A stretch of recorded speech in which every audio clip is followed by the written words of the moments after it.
Shabbat Shalom, hermanos. Hoy vamos a iniciar para la gloria de Dios el estudio del libro o la carta a los Hebreos. Vamos a ver en primer lugar una introducción al capítulo 1 y luego desarrollamos este capítulo. Primero que nada vamos a preguntarnos si se trata de una carta o de un libro.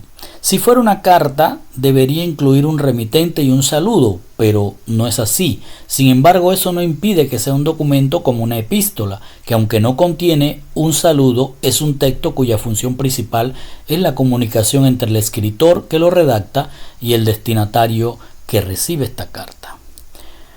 Pero también puede ser un libro o un tratado teológico que aborda la naturaleza de Yehoshua Mashiach. Eso es lo que aborda este documento, la naturaleza de Yehoshua Mashiach como Dios.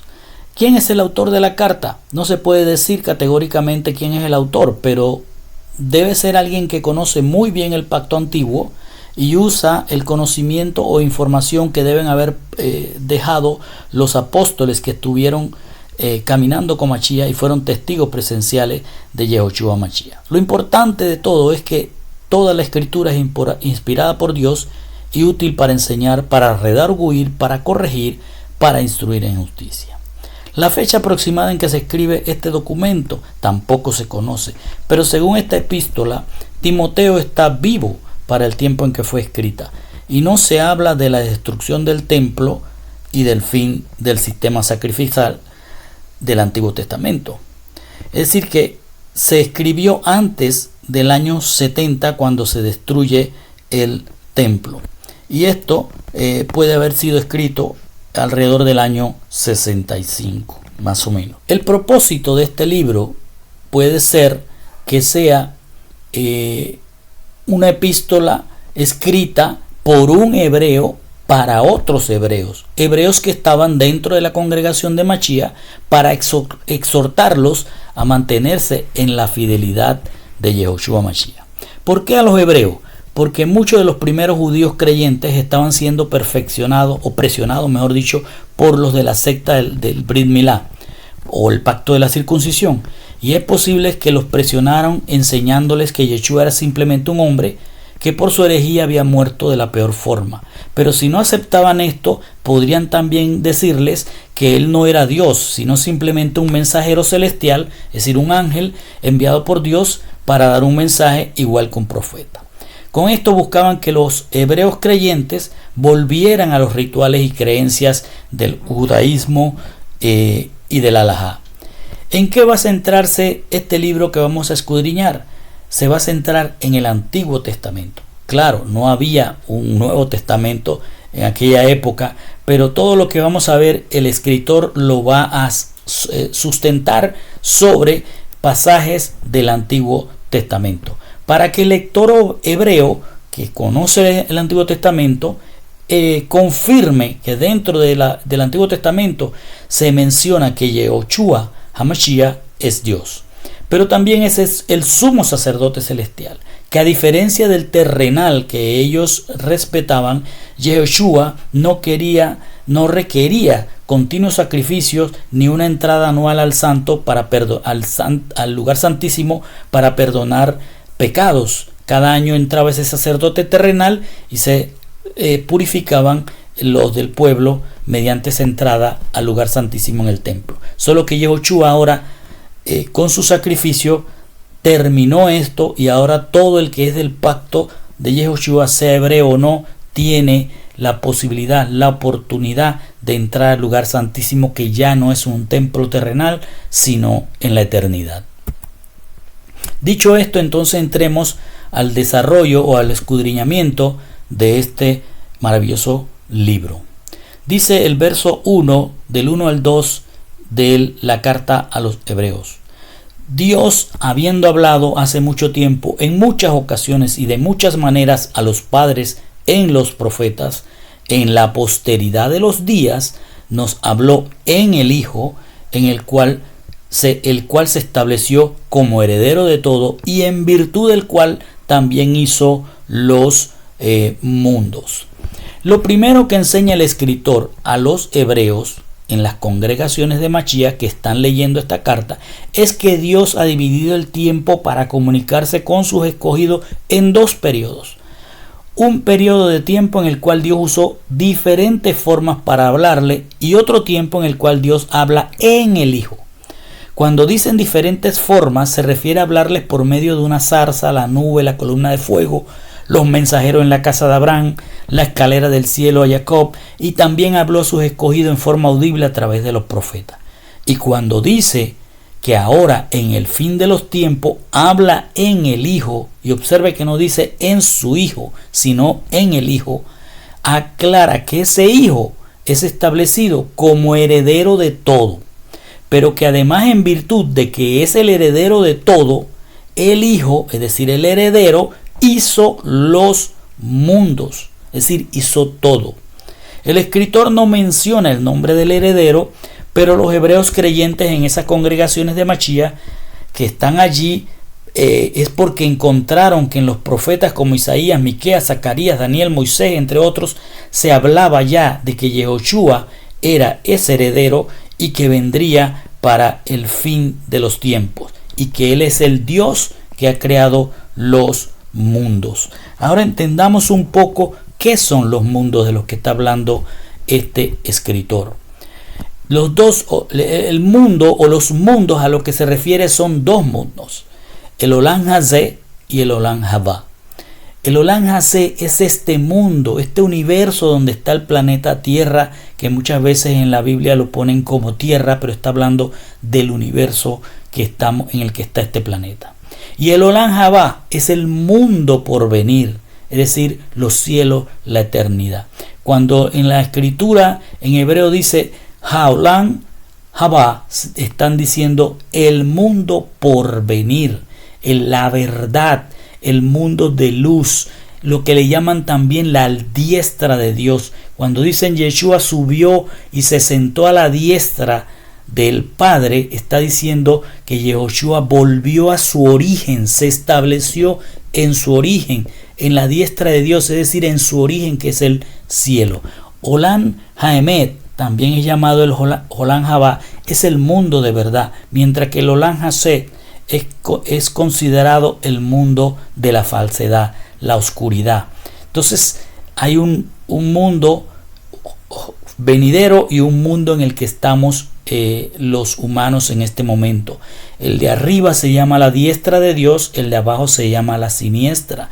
El abismo se llama el de abajo, el de arriba se llama el cielo. Entonces Yeshua, que es el heredero de todo, es el Dios mismo, no hay otro, es el Dios mismo que creó el cielo y todo lo que hay en él, y el universo en el cual está este planeta y todo lo que hay en él. Y habló en diferentes formas sus elegidos en la antigüedad, pero ahora que estamos en el fin de los tiempos que estamos viviendo, habla por sí mismo, es decir, por su Torá y su Besorá. Luego dice en el capítulo 3, Él es el resplandor de su gloria y la expresión exacta de su naturaleza, y sostiene todas las cosas por la palabra de su poder. Fíjense que aquí le está dando el escritor una definición expresando quién es el heredero, y dice: después de llevar a cabo ese heredero la purificación de los pecados, se sentó a la diestra de la majestad en la altura. Esto debemos entenderlo como se estableció, no se sentó, se estableció en su reino, en el cielo. El escritor ha dicho aquí, con este pasaje, ha dicho que hay un heredero y es creador de todo. Ha dicho que creó los mundos, que ya entendemos que son dos, Olam Hazé y Olam Haba. Ahora quiere que los que lean la epístola conozcan cómo es ese heredero, y por eso dice: el cual siendo el resplandor de su gloria. Mire cómo está describiendo a Yehoshua. El cual siendo el resplandor de su gloria, es decir, de su gloria en el cielo. Él es un resplandor en la tierra de lo que Él es en el cielo. Y la imagen misma de su esencia. Y quien sustenta todas las cosas con su palabra poderosa. Habiendo hecho por sí mismo la purificación de nuestros pecados, se sentó a la diestra de la majestad en la altura. Lo que está diciendo el escritor es que el heredero es un resplandor de la luz que sale del origen, de la luz que sale de la eternidad. Ese origen, esa eternidad es Elohim, pero que también Él es el carácter. Cuando dice carácter en el griego es carácter, y carácter significa ser una impresión exacta de algo. Entonces lo que está diciendo, Él es el carácter de Elohim, es decir, una impresión exacta de Elohim. Lo que tenga Elohim en la eternidad, Yehoshua lo tiene en la tierra. Y además es la hipostasis, que ahí ponen sustancia o esencia, en griego es hipostasis. Él es una hipóstasis de Elohim. Lo que quiere decir es que es la última instancia, es decir, que si todo desapareciera, lo único que quedaría sería el heredero, que es Elohim, en el cielo y en la tierra. En pocas palabras, el heredero es una luz originada de Elohim, originada en Elohim, que viene a la tierra. Es exactamente igual, es decir, Yehoshua es exactamente igual, el heredero es exactamente igual a su origen, a Elohim. Aunque lo veamos como un cuerpo semejante a un humano, y con él mismo tiene el poder de Elohim. Aunque se vea semejanza de humano, él es Dios mismo, no otro Dios. Después de haber hecho la purificación de los pecados, es decir, después que se disminuyó y vino a la tierra y purificó a sus escogidos, en otras palabras, los perdonó, los justificó, entonces regresó y se estableció en la diestra, es decir, en el Olam Habá, en el mundo que ha de venir. Es decir, se estableció en el cielo, en su trono, no al lado de alguien, no en una silla. Se establece nuevamente con toda la plenitud de sus poderes. Por eso dice, se estableció en la diestra, en la magnificencia, es decir, en toda la plenitud de sus poderes en los cielos de arriba. El escritor aquí ha hecho una descripción de Elohim disminuyéndose en poder, sin dejar de ser Elohim, para poder venir a la tierra y hacer la purificación de los pecados de sus escogidos, es decir, perdonarlos y justificarlos. Y después que hizo eso, ascendió para regresar al cielo, es decir, a la plenitud del origen, a la plenitud de sus poderes. Entonces expliquemos un poquito esta palabra hipóstasis, porque esta palabra la vamos a ver en el capítulo 11 referente a lo que han llamado la fe de los seres humanos. Hipóstasis, que significa instancia última, es una palabra griega que se traduce como sustancia o esencia, pero está compuesta de dos palabras: hipo, que significa lo de abajo en el sentido que sostiene a lo de arriba, y éstasis, que significa instancia, es lo último en tiempo, algo que no cambia. Hipóstasis, cuando lo usamos en el pasaje bíblico, parece expresar que Yehoshua es la última instancia, es decir, lo que no desaparece, aun cuando todo lo demás no exista. Él no va a cambiar, es inmutable. El sentido de la palabra la encontramos en 2 Corintios 9:4, cuando Pablo la usa para expresar confianza. También en 2 Corintios 11:17, Pablo la usa para traducir seguridad. Con lo cual podemos entender que el heredero Yehoshua Mashiach es el resplandor, la impresión exacta y la última instancia de Dios en la cual podemos confiar, porque es inmutable, porque no va a cambiar. Dicho en otras palabras, Yehoshua es Dios de donde emana el poder que sostiene y transforma todo, pero al final solo quedará Él y los que son semejantes a Él. Por ejemplo, aquí les pongo el ejemplo en este gráfico. En una taza de té, la hipóstasis son las hojas de té, de las cuales se espera que emane el sabor que transforma el agua, y es lo último que quedará después que no exista té. Hebreos 1:4 dice: por tanto, más grande ha venido a ser con relación a los ángeles, porque por encima de ellos le fue proferido un nombre en el cual hay herencia. El escritor, ahora que ha descrito primero que el heredero hizo los mundos y que el heredero es Dios, ahora él ha dicho o dijo que es Dios mismo, no otro, porque creó los dos mundos, porque es el resplandor de Elohim, porque es la impresión exacta y es la última instancia de Dios en la cual podemos confiar, porque no cambia, ahora además vino a este mundo a perdonar y justificar a sus escogidos y regresa a su origen. Todo esto nos lo ha explicado. ¿Para qué? Para que entendamos que Yehoshua, el heredero, es Dios mismo, no otro Dios más pequeño.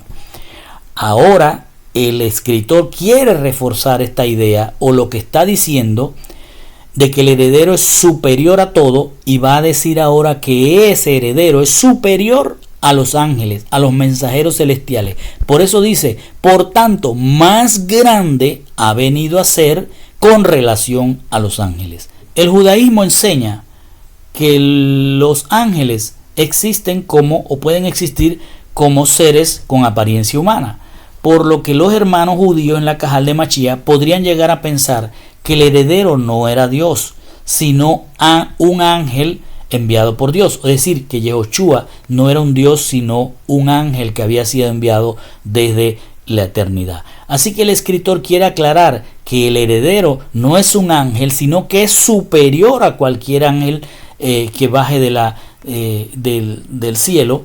Es decir, que no es un mensajero celestial, sino que es superior a cualquier mensajero celestial. Y por eso agrega, por cuanto ha heredado, ¿quién? El heredero ha heredado un nombre más excelente que ellos. Es decir, ha heredado la fama más grande que ellos. Acuérdense que nombre en la Biblia puede representar la fama, lo que logra, lo que hace. Entonces lo que está diciendo es que la fama de Yeshua es de creador, no la de un ser creado como los ángeles. Los ángeles son inferiores porque son creados, pero Yehoshua no fue creado. Eso es lo que está diciendo aquí el escritor. Lo que parece decir entonces es que Yehoshua ha heredado superioridad sobre los ángeles porque es el único creador de todo, y como creador puede purificar para dar vida eterna a su creación, cosa que no pueden hacer los mensajeros celestiales porque ellos también fueron creados. Luego dice en el 5, porque a cuál de los ángeles dijo Dios jamás, hijo mío eres tú, yo te he engendrado hoy, y otra vez repite, yo seré padre para él y él será hijo para mí. ¿Qué es lo que está sucediendo? Ahora el autor de esta carta o de esta epístola quiere sostener que en la Torá, va a sostener en la Torá todo lo que ha estado enseñando.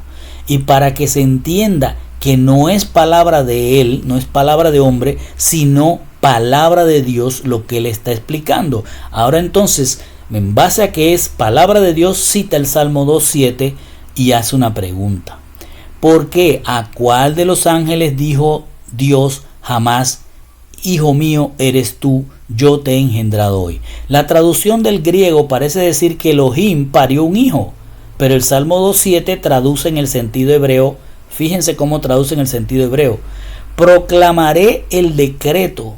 Adonai me dijo, tú eres mi heredero, yo hoy te subordiné. Lo que el sentido hebreo está enseñando es que del origen sale un heredero, un subordinado, para cumplir algo que se ha establecido en el cielo.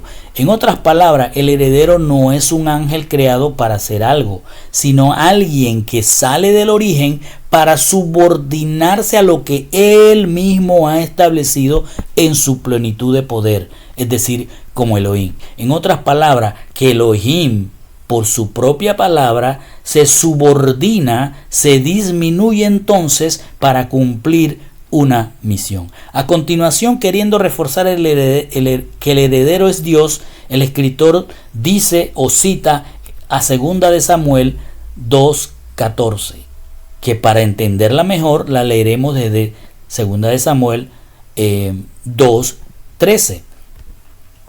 Y dice, él edificará casa a mi nombre y yo estableceré el trono de su reino para siempre. Yo seré Ab, padre, origen, para él, y él será heredero, hijo para mí. Esta porción no se refiere al rey Salomón, porque la redacción de 2 de Samuel es con David, pero no se está refiriendo al hijo de David, Salomón. No se refiere a Salomón, que edificó un templo terrenal, sino al heredero que vendría a reconstruir la casa caída de David, es decir, las 12 tribus, para establecer un reino que no tendría fin. Y eso significa que el heredero dejaría su origen y por tanto habría un origen y un heredero. Es decir, que cuando Yehoshua se disminuye, él no vino con todos sus poderes. La plenitud de sus poderes quedaron en la eternidad y él vino disminuido en poder como semejanza de hombre para establecer lo que va a ser la casa de David. Y eso es lo que está ocurriendo en nuestro tiempo. Los que pertenecen a las 12 tribus están escuchando el llamado de Elohim a través de la palabra de Yehoshua Mashiach, Torah y Besorá. Y dice en el 6, y de nuevo cuando trae otra vez al primogénito a la tierra habitada, dice, y póstrense ante él todos los ángeles de Dios. El autor quiere dejar claro que Yehoshua es Elohim, que para venir a salvarnos disminuyó su gloria, su poder, y usando el Salmo 2.7 y segunda de Samuel 7.13 al 14, quiere que los que lean la epístola comprendan que Yehoshua, cuando vino por primera vez, no era un humano, no era tampoco un ángel y no era un Dios adicional a Elohim, sino que es Elohim mismo.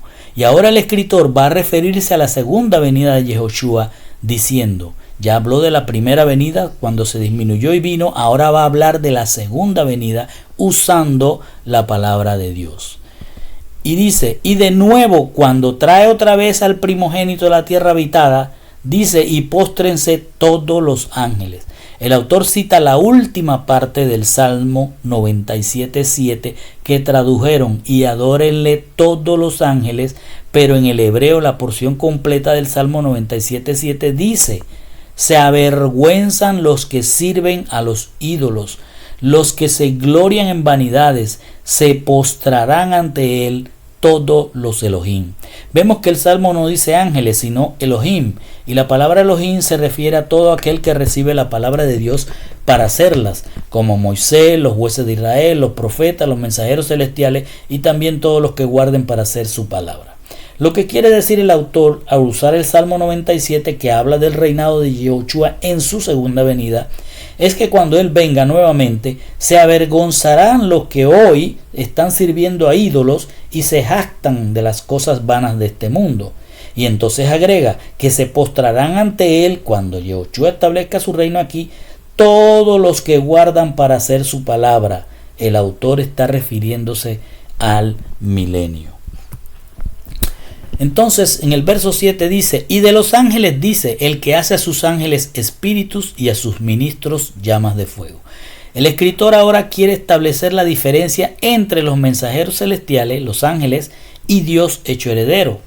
Entonces cita una porción del Salmo 104.4 diciendo, y de los ángeles dice, el que hace a sus ángeles espíritus y a sus ministros llama de fuego. Fíjense cómo está haciendo una distinción, que es Yehoshua, es Dios, es Elohim, el que hace a los ángeles poderes y los pone como servidores, como llamas de fuego. El Salmo 104, que habla del cuidado que tiene Dios en su creación, dice en el verso 104.4, en el sentido hebreo, el que hace a sus mensajeros ruhot, es decir, poderes, vientos, mentes, y a sus servidores, es decir, sus ministros, llamas de fuego flameante. Lo que quiere decir es que los ángeles son simples servidores del heredero, el cual los puede enviar como ruhot, como poderes, ánimos, una mente, un viento como el de Elías, que fue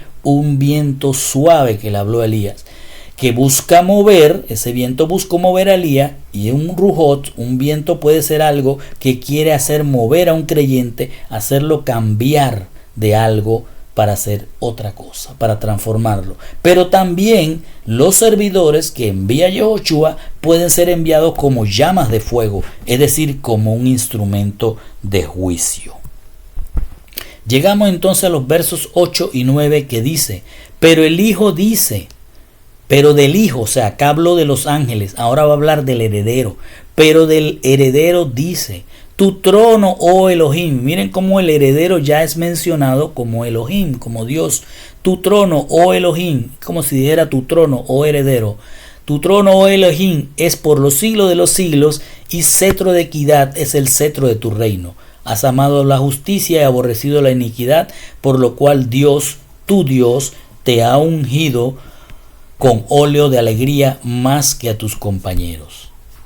Entonces, después que el escritor dejó claro la superioridad del heredero sobre los mensajeros celestiales, es decir, los ángeles, pasa a citar el Salmo 45, un salmo que parece hablar de la venida de Machía, del milenio y las bodas del Cordero.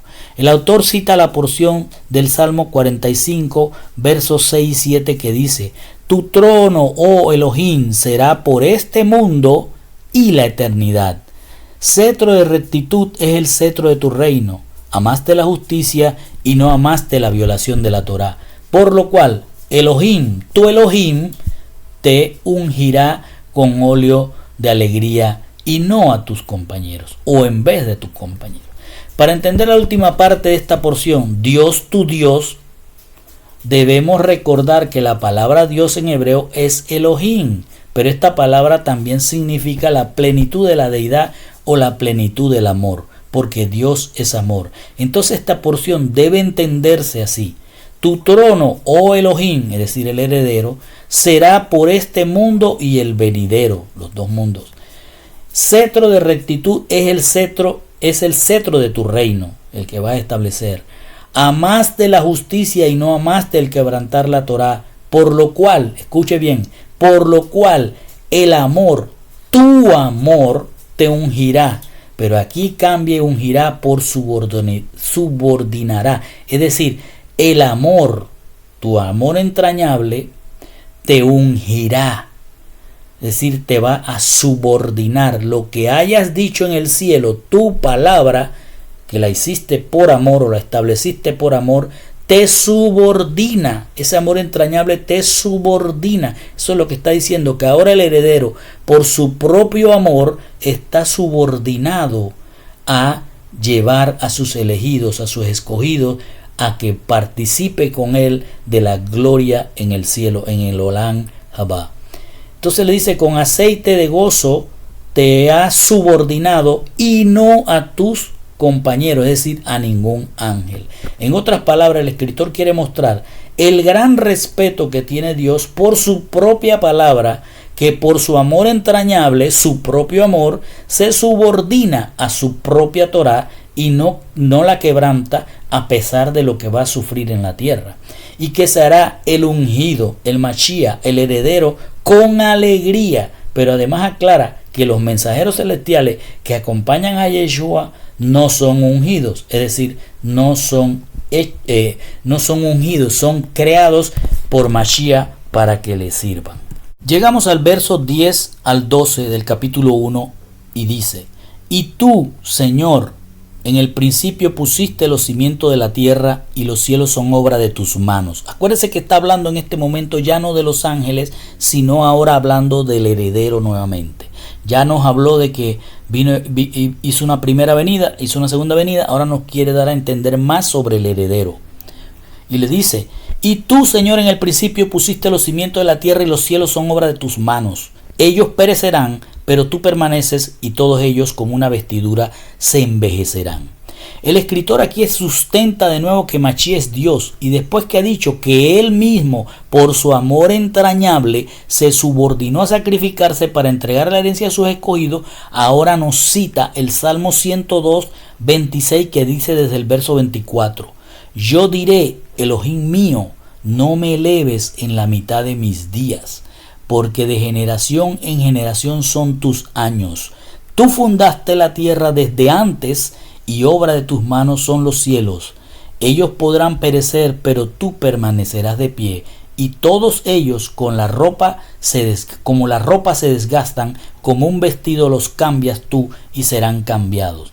Pero tú eres el mismo, y tus años no se acaban. El Salmo 102, para entender lo que el escritor de Hebreos está diciendo, el Salmo 102, es una oración de David por la aflicción que le causan sus enemigos. El escritor quiere dar a entender a los que lean la carta que reconozcan que a quien le ora David es al que fundó la tierra y los cielos, los dos mundos. Dice, la tierra la fundaste y los cielos son obras de tus manos. Eso es lo que está diciendo David. Entonces David ora al que hizo los dos mundos y sostiene todas las cosas, y ese es el heredero, es decir, Yeshua. La oración de David también se refiere a cómo el Dios que hizo los dos mundos destruirá a sus enemigos, a los enemigos de David que lo están afligiendo, a los cuales les promete, la promesa que se le hace a los enemigos de David, que serán como ropa que se desgasta y serán eliminados. En otras palabras, a quien ora y alaba a David es un único Dios. No son dos dioses, no es un Dios del Antiguo Testamento y un Dios del Nuevo Testamento. Es un solo Dios. David le ora a un solo Dios, que en el cielo es Elohim y en la tierra es Yehoshua, que vendrá a la tierra a destruir a los enemigos de David, todos aquellos que están en contra de la palabra de Dios. Por eso dice el Salmo, tú eres el mismo y tus años no se acaban. Entonces llegamos al verso 13 que dice, ¿por qué?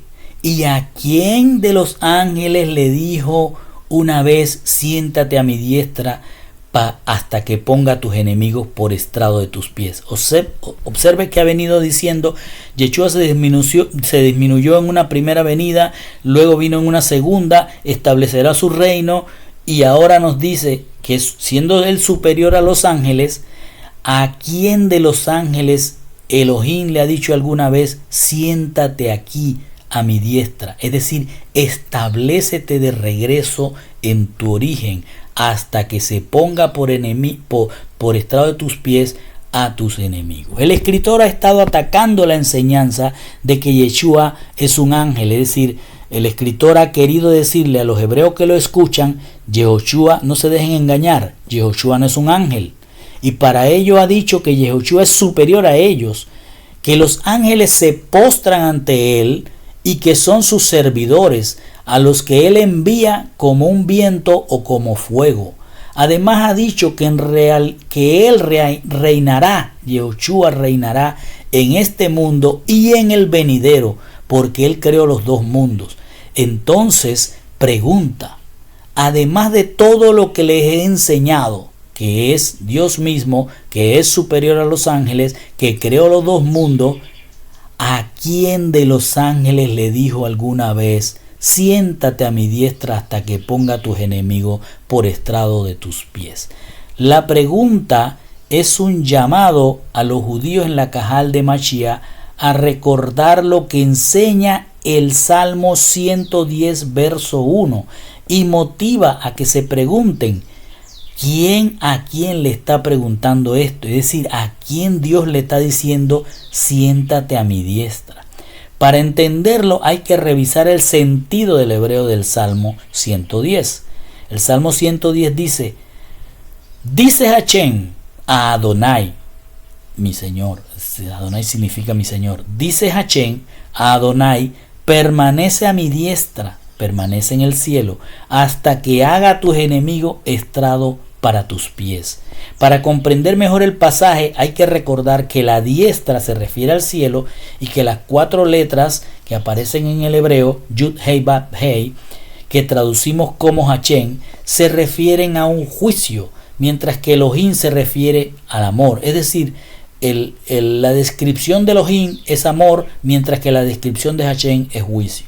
El sentido del Salmo es que Yeshua vino, murió y resucitó para mostrar su amor entrañable, y ahora está en el cielo, en su origen, en toda la plenitud de su poder, esperando que se cumpla el tiempo final que él mismo en su Torah ha determinado para que venga como Hashem a hacer juicio y poner por estrado de sus pies a sus enemigos.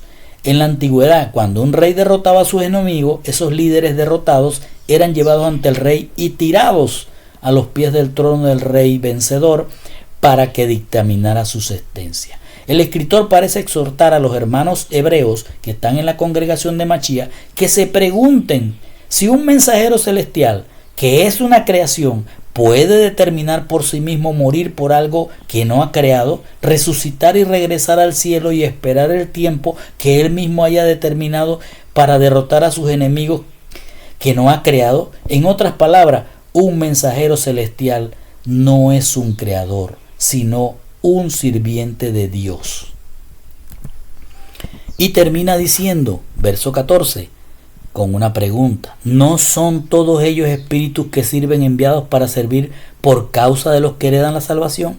El escritor busca concluir ya que Yehoshua es superior a los mensajeros celestiales. Y no solo eso, sino que concluye que es Dios mismo.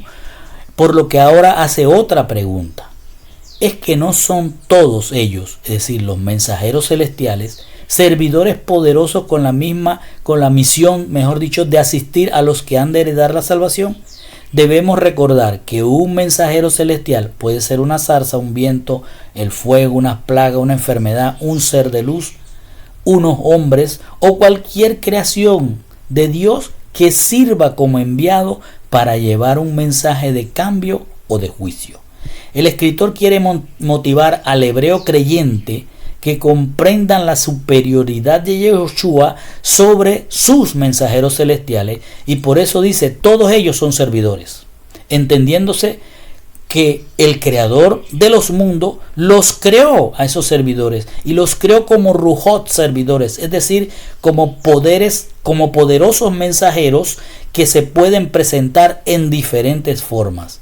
La conclusión es que Dios creó los mundos, el Olam Haba y el Olam Hasé, se disminuyó para iniciar la purificación de su creación en el Olam Hasé. En este tiempo final ahora, Él está en su origen, no está aquí visualmente visible, sino que está en el origen, en la diestra, esperando que se cumpla el tiempo que Él mismo ha establecido por medio de su palabra. Pero Él continúa enviando a sus servidores, los mensajeros celestiales, para que ayuden a los herederos de la vida eterna, o sea, los que vamos a heredar la vida eterna, a ser transformados o purificados con viento, ruah, mente, Mashiach, la mente de Mashiach, o con fuego, es decir, con juicio de corrección. Y con esto, mis hermanos, terminamos.